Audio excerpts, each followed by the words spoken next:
Holy cow, you guys. Okay, this might be the coolest place we have ever taken this RV.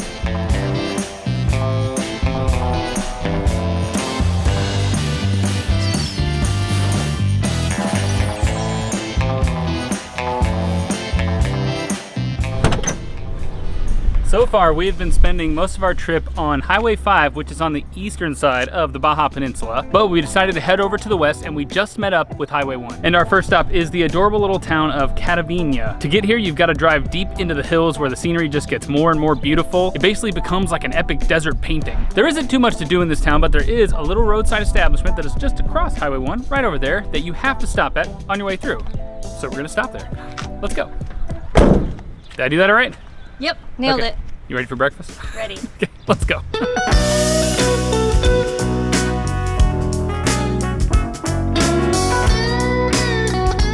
We've placed our delicious breakfast order, but there's a lot more to this place, y'all. They have this whole back area. It's basically like an antique store. I don't know if it's for sale or what it is. They just have all of these neat old knickknacks in here. So you can do a little perusing while you wait.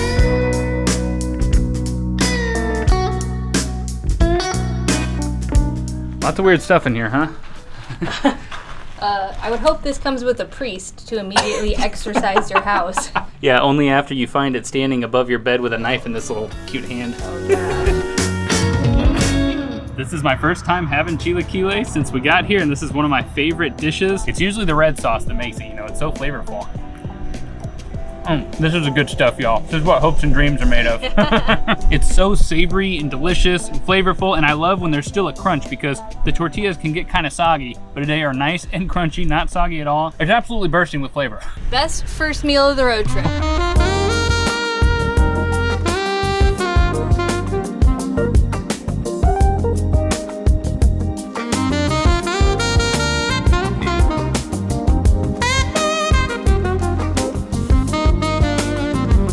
Now that's how you do some food porn B-roll. Yeah, classy as ever. Our juices have arrived. Holy cow. So it's just like cantaloupe pureed up in there. I never thought to do that in my entire life.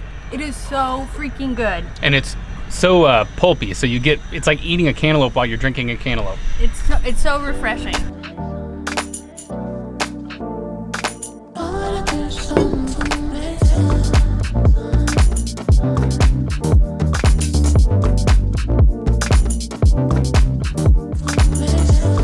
Wow, y'all, these Baja sunsets are no joke. Whew. They are so pretty, and we haven't even gotten to the coast that has the sunsets yet. Yeah, but as you guys can already tell, we love this landscape, like all this cacti, desert landscape jutting out of the rocks. It looks like Joshua Tree behind us. It really does, except I don't love the little gnats that come out at night. Everything here wants to hurt you or kill you or land on you. Believe it or not, there is an RV park in the town of Catavina. We were gonna stay there, but if you saw our last video, you know that when we rolled up, they said they didn't have any power or water. And since we came here in the middle of a 100+ degree heat wave, that just wasn't gonna work for us. No, so luckily they have one hotel here as well, and that's where we've been staying. We were pleasantly surprised by the Catavina Hotel. We just stumbled onto it. It's super beautiful. They have this magical courtyard with this pool in the middle, all this really cool design and architecture around the place. It's about $100 to stay there though, so a little bit more expensive than the RV park, but what are you gonna do? We got nowhere else to stay, so.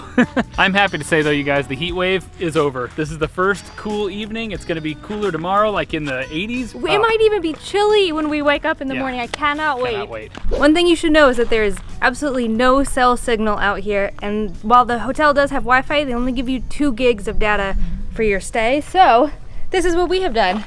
Y'all, we finally got Starlink. We've just run it out our window and set it outside to the skies. And now we have unlimited internet.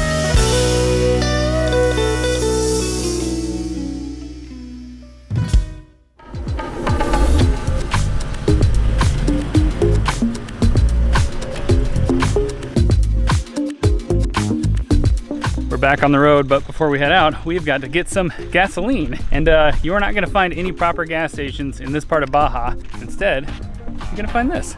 It's a little gasoline stand. It might not look legit, but it is legit. He sells it in these 5-gallon tanks here. He carries the tank over and then puts it into your tank. It ended up being around $5 per gallon or so, right? Yep, which is pretty on par. Probably a little higher because we're in the middle of nowhere, but what are you gonna do? Yeah, but I'm glad it's here because some people said that you might not find any gas, so it's very good for us.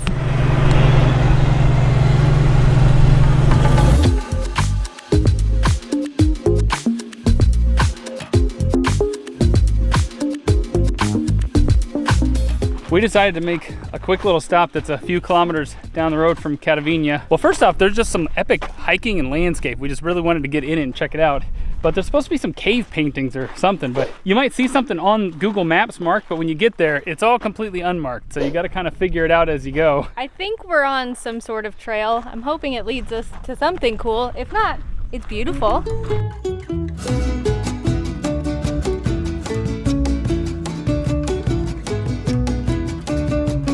We found an actual trail. All right. I think we were on a cow trail. Whoopsie. There were a lot of cow patties and hoof prints, but we figured it out. You guys, I found the perfect cactus. He's perfectly symmetrical. I love him.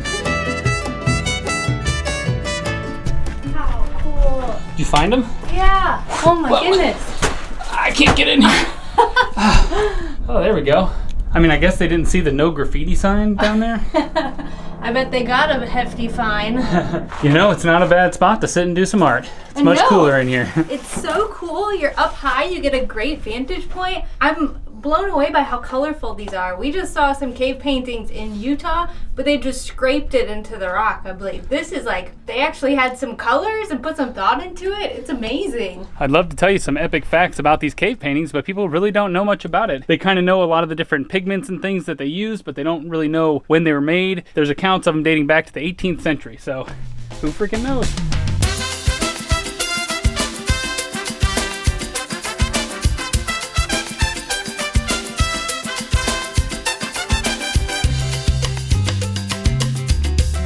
That was intense, y'all. That vehicle was completely flipped off the road on its side. The front appeared to be completely crushed. We saw who we think was the driver, and he didn't have any blood on him or any bandages or anything, so I think he's okay.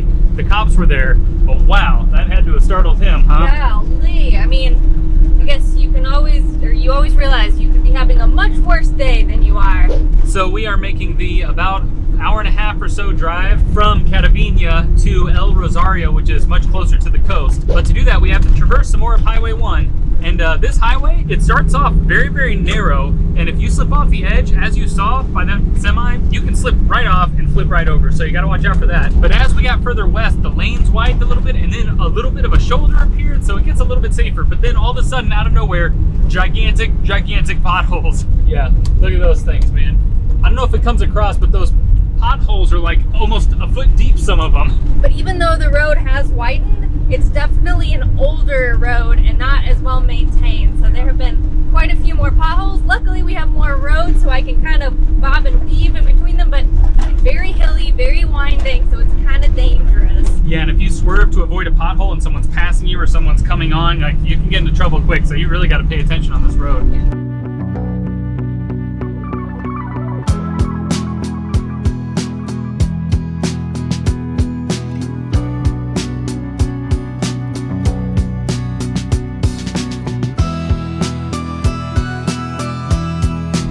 It looks like we're coming up on another military checkpoint. This has only been like the second one so far that's been active, so we'll see what happens. So it turns out they're actually doing an inspection. They hop on our RV, they take a look around, they take a look at Ruby. How'd it go? All right, they had us open a lot more stuff this time around. Yeah, they found this and they were really suspicious. This is one of those like rodent packs. It's like peppermint to keep mice away.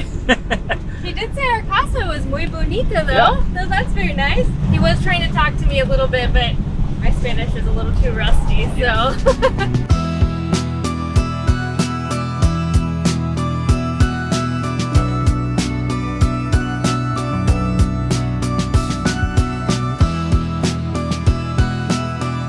And while this may look like a random road in the middle of nowhere in Mexico that we should not be driving down, this should go to an RV spot on the beach. That's what the internet told us, so this is where we're going.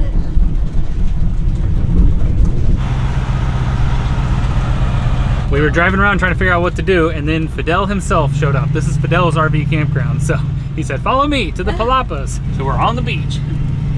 All right, y'all, we already got a little bit stuck, so we might have to push this thing out. Well, this quickly became a mess, huh? He assured us we wouldn't get stuck. I was like, are you sure? And sure enough, we got stuck. And now we're having to disconnect because they keep wanting to back this up. Yeah, you can't back it up very far with this thing on there. The tires buckle, you know. So you gotta disconnect it if you wanna back it up. That's why we're usually very, very cautious about this stuff, because you can get in a tight spot pretty quick with this rig. They're going for it, man. They don't even need me here. All right, now he's gonna park it for us. Yeah. That was a stand-up guy.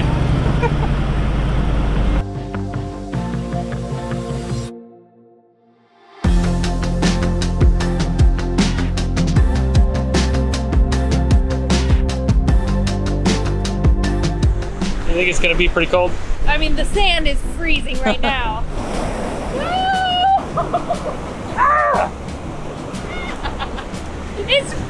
It's freezing. Like, you would need a wetsuit to get in here. Holy cow. Since we got here, a bunch of locals have just been driving up and down the beach. And check this out. This is what happens when you get stuck on the beach.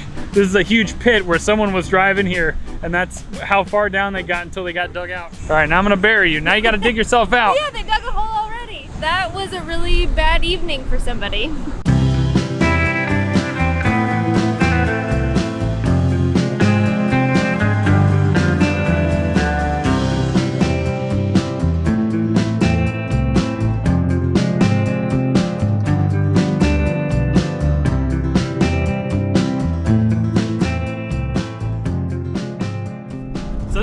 We decided to take Ruby out. We want to head to the coast because we heard that you can get some incredibly fresh oysters out there. But what we weren't expecting was the roughest road we've ever been on in our entire lives, or at least like the roughest accessible city road. Ruby feels like she is going to rattle loose and just completely fall apart. The tires look like they're just gonna fall off. For every minute we go, our ETA goes up by 3 minutes, y'all. The locals don't care. They just go flying by. Suspension be damned. It would be a lot of fun, except this is our only vehicle and our only way out of here, so we kind of need to keep this intact. Well, we must be getting close because we just stumbled upon a giant heap of oysters off in the distance. Like oyster mountains. Yeah, so many oysters, I can't even believe it. Holy cow. That's what it looks like when you shuck oysters for years and years and decades. Well, what should have took about 15 minutes took about an hour on the world's bumpiest road. But we have made it to La Oceanera de Baja Falsa. I have to read it because I can't remember all that. But man, we are right on the coast. There are just oyster shells everywhere. But we showed up, we ordered in our broken Spanish, and he's just got this big bucket of oysters now. He's picking them out one by one, cooking them up on the fire there. He's got some raw ones there that Allison's going to partake of. It's gonna be good. And about as fresh as it could possibly get. Are they done? Yes. Ooh, beautiful. Oh man. All right, I'm trying one of the raw oysters here, and he gave us the sauce on the side and said it's gonna be very good. I have no idea what it is. That's super fresh. That oyster was so juicy, very tender. When was the last time you had oysters? It's been a long time. Yeah. It definitely might be some kind of soy sauce. I'm gonna stick with the cooked ones, and I'm gonna get down on this big old boy. Allison likes the raw oysters. I'm really not a fan. I need them to be at least a little bit cooked. They're kind of like the ugliest looking food on the planet. But if you've never had oysters, believe me, they taste really good. Down the hatch. They're so much better than raw. Oh my gosh, it's a delight. It's so salty and meaty and charred. Like, look at all the char. Oh yeah, with a little hot sauce on there. Those are some damn good oysters. Y'all, she apparently just brought out more oysters for us. I cannot say that. More oysters with butter and garlic. Oh my God. And then we also got these little beauties, shrimp tacos. I had no idea they're like deep fried. It looks like a bunch of seasoning on there, maybe some mayo. It's really the most beautiful shrimp I've ever seen on a taco. This is what I want when I order shrimp tacos. That batter is super crunchy and flavorful, and the shrimp just pops in your mouth. It's super fresh, super yummy. Can recommend all of it. You know what time it is. Shrimp Taco, cheers. Shrimp cheers.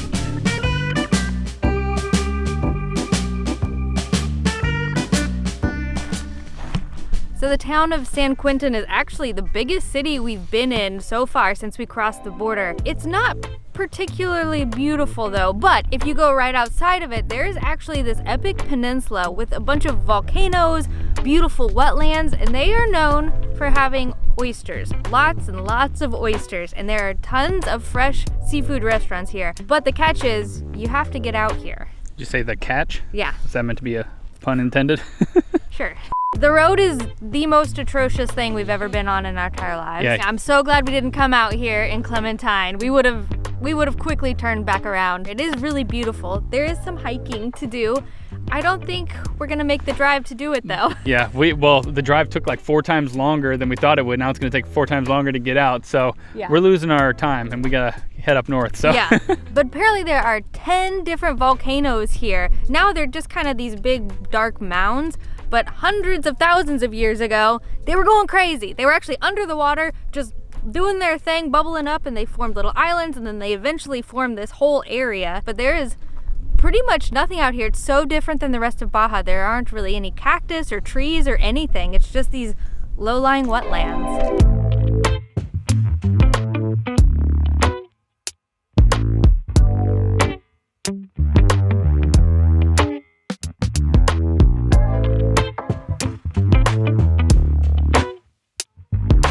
we're actually just south of Ensenada and we have to make one more little push up a bit of a hill to get to our spot for the night.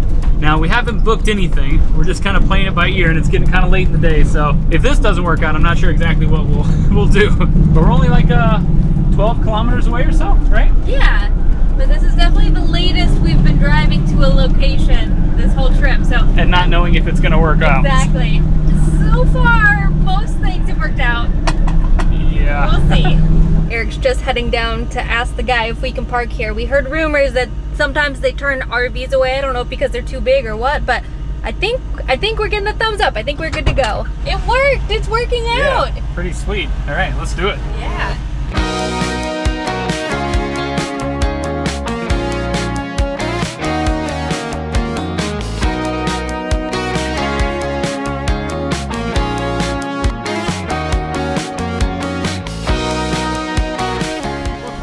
Y'all, this ain't too bad, huh? It's maybe the best spot we've ever had, Clementine. Yeah, this might take the cake for it. And this was only 200 pesos for the night. Y'all, it's crazy. Over here, it's like English cliffside. Over there, it's like Italy countryside. Who knew? Mexico. Man, in these last couple days, we've gone from the desert to the like dreary coast to this.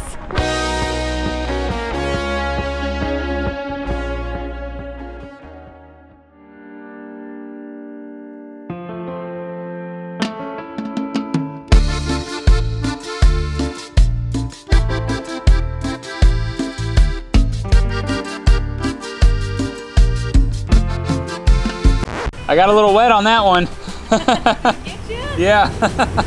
Nice and salty. Got got by that blowhole, huh? Yeah. As if epic cliffside camping weren't enough of a reason to come out to this area. Down at the bottom is this, La Bufadora, which means the blowhole. And as you can see, when the waves come crashing in, especially at high tide, it creates this air suction and blows all of the water up into the air. Woohoo! Just like a whale's good old blowhole. Music has officially started out here, y'all. Party time. Party at the blowhole. Have I said blowhole too many times? I think too many times. Y'all, this trip has been pretty freaking magical up Highway 1. I know there are a lot of potholes and things that you have to avoid on the route. It's a little dangerous, but if you make the trek, you see some stunning landscape. You get to eat amazing food. You get to end at a place like this. And of course, Highway 1 runs all the way from north to south in Baja, so there's much more that you can see if you want to head to the southern part of Baja. We're gonna squeeze in one more adventure before we head out of Mexico, and I think this place is gonna blow your mind. It is something that you probably never knew existed in this area. It might even blowhole you away. Had to squeeze in One more didn't you? time. All right, this is done. Goodbye, adventures. We'll see you on the road.